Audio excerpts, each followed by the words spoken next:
E aí galera, tudo bem? Tudo certo? Professor Daniel Sena, e hoje eu tô passando para a gente falar um pouquinho de história. Nosso tema de hoje, o Iluminismo. Bora produzir? Vamos embora.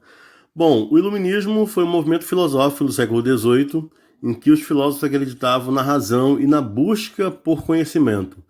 E aí quando você fala de conhecimento, de busca, de procura, vem à cabeça a questão da ideia. E aí um símbolo muito fiel para a ideia é a lâmpada, né? Inclusive usada em desenhos, em filmes. E aí por isso, a lâmpadazinha representando ideia, o iluminismo foi também conhecido como século das luzes. Bom, esse movimento estava muito próximo da burguesia. E também por isso não pode ser considerado um movimento somente filosófico, foi também político. Até porque eles lutavam contra, faziam oposição às monarquias absolutistas europeias, né? E lutavam por direitos, até porque os reis não tinham razão para governar. O movimento iluminista inspirou outras revoluções, como a Revolução Francesa, a independência dos Estados Unidos e aqui no Brasil a Inconfidência Mineira teve os seus pilares inspirados no movimento iluminista. Bom, a gente vai falar um pouquinho agora sobre os filósofos. Vamos conhecer um pouquinho sobre cada um deles. A gente começa falando sobre o filósofo inglês John Locke. Bom, aí você pergunta qual era a bandeira de John Locke? Para John Locke, todo ser humano nascia com direitos inalienáveis que não poderiam ser tirados. Então, quais eram esses direitos, professor? Considerados inalienáveis, que não podia ser perdido de forma alguma. Segundo John Locke, direito à vida, direito à liberdade e direito à propriedade.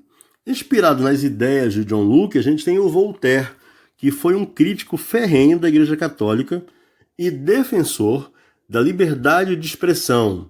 Voltaire pregava que as pessoas deveriam falar aquilo que pensavam. Liberdade de expressão era a principal bandeira pregada por Voltaire.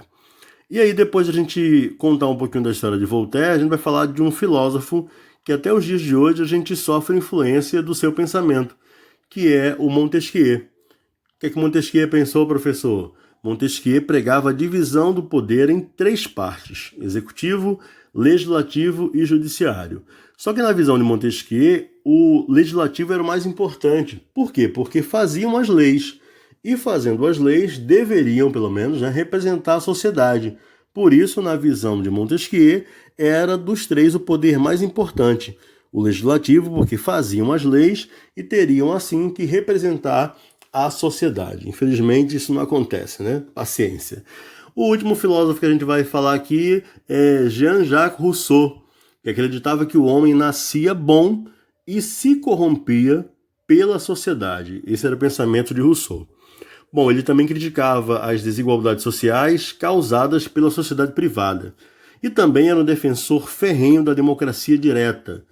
Rousseau acreditava que o povo deveria participar diretamente de todas as decisões políticas. Bom, então falamos um pouquinho sobre John Locke, Voltaire, Montesquieu e Rousseau. Agora, eu queria que você prestasse atenção no que foi inventado a partir do iluminismo e até hoje a gente usufrui. Vamos lá, vamos ver. Primeiro, a enciclopédia. A enciclopédia foi uma criação iluminista de Denis Diderot. E quando você consulta, inclusive, uma versão online, você está usufruindo dessa ideia iluminista, lá do século XVIII. Olha só. O museu também é uma invenção iluminista. O primeiro museu foi criado por Napoleão Bonaparte em Londres, é o Museu do Louvre. E, trazendo para o Brasil, boa parte das nossas leis que compõem nossa Constituição foram inspiradas também em ideias iluministas. Inclusive, eu indico para que você leia o artigo 5º da nossa Constituição, que trata dos direitos e deveres individuais e coletivos do cidadão. Bom, então, feito a matéria, esclarecidas as dúvidas, fique com Deus, tudo de bom, assine o nosso canal e a gente volta a qualquer hora dessa com mais uma aula. Até mais!